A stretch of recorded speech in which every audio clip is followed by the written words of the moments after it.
शिव जी के पास कभी भी आ जा सकते थे। माता पार्वती भी उन्हें बहुत स्नेह करती थी। एक दिन परशुराम अपने आराध्य भगवान शिव जी से मिलने कैलाश पर्वत आए।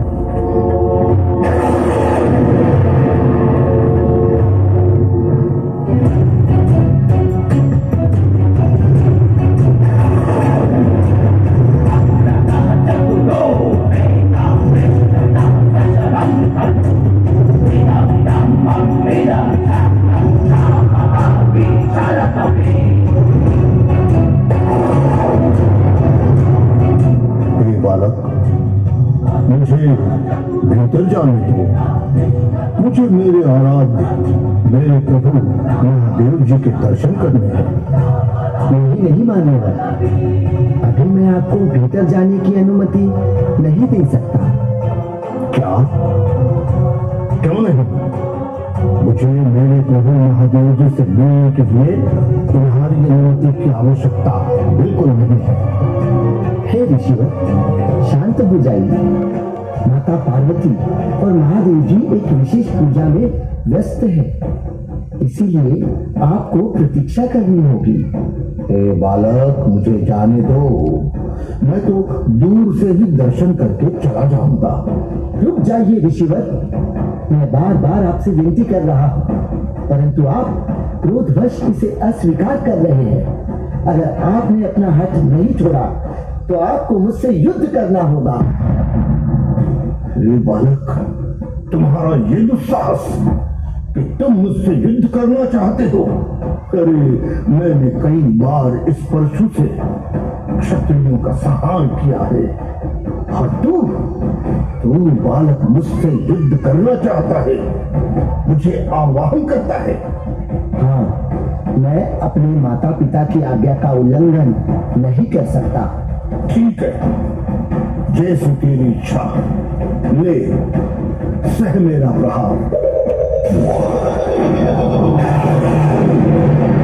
शिवर, मेरा प्रहार संभालिए। ये लीजिए। ये परशु से प्रहार दांतों पर।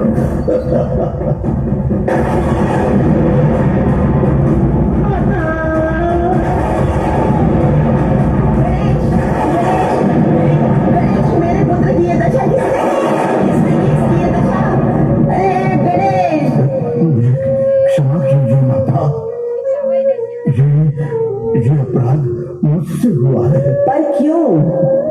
माता, मैं महादेव जी के दर्शन के लिए आया था, परंतु इस गणेश जी ने मुझे भीतर नहीं जाने दिया। मुझे युद्ध के लिए ललकारा। तब मैंने क्रोधवश अपने परशु से उनके दांतों पर प्रहार किया और उनका एक दांत टूट गया माते, और ये मूर्छित हो गए। महादेव जी के दर्शन के लिए उन्हीं के द्वार पर उनके पुत्र से युद्ध किया।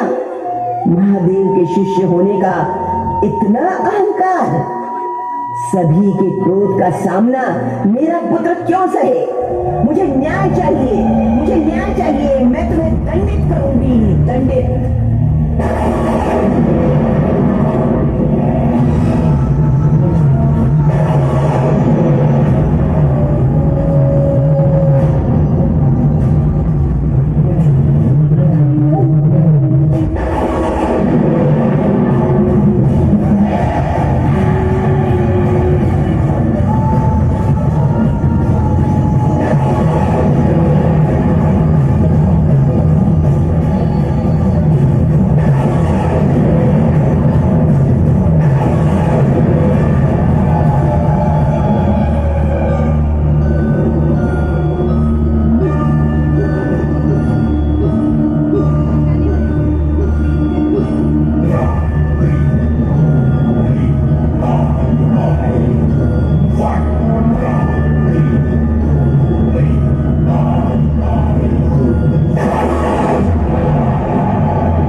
जगतजननी, हे जगदम्बा, हे महामाया, हे महाकाली, हे माता, मेरी इस भूल के लिए मुझे क्षमा कीजिए। आप क्रोधित न हो माते, मुझे क्षमा करो माँ। बस, मैं तुम्हें अब क्षमा नहीं करूंगी परशुराम, बिल्कुल नहीं। अपना कर्तव्य निभाते हुए कितनी बार मेरा पुत्र घायल होगा, कितनी बार उसकी आत्मा रोएगी। क्या मैं उस दिन की राह देखूं जिस दिन मेरे पुत्र का अंत हो जाएगा? नहीं नहीं, मैं तुम्हें दंडित करूंगी, मैं तुम्हें अवश्य दंडित करूंगी परशुराम।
प्रणाम।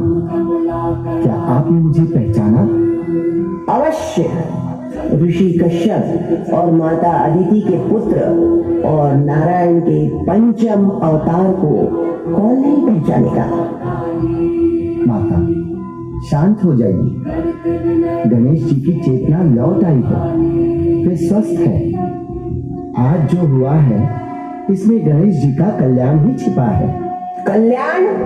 कैसा कल्याण? गणेश जी एक दंत से ही पूर्णता पा सकते थे। आज से सारा संसार इन्हें एक दंत के नाम से जानेगा और इन्हीं एक दंत से भविष्य में एक महाकाव्य की रचना होगी। बोलो एक दंत भगवान श्री गणेश की जय।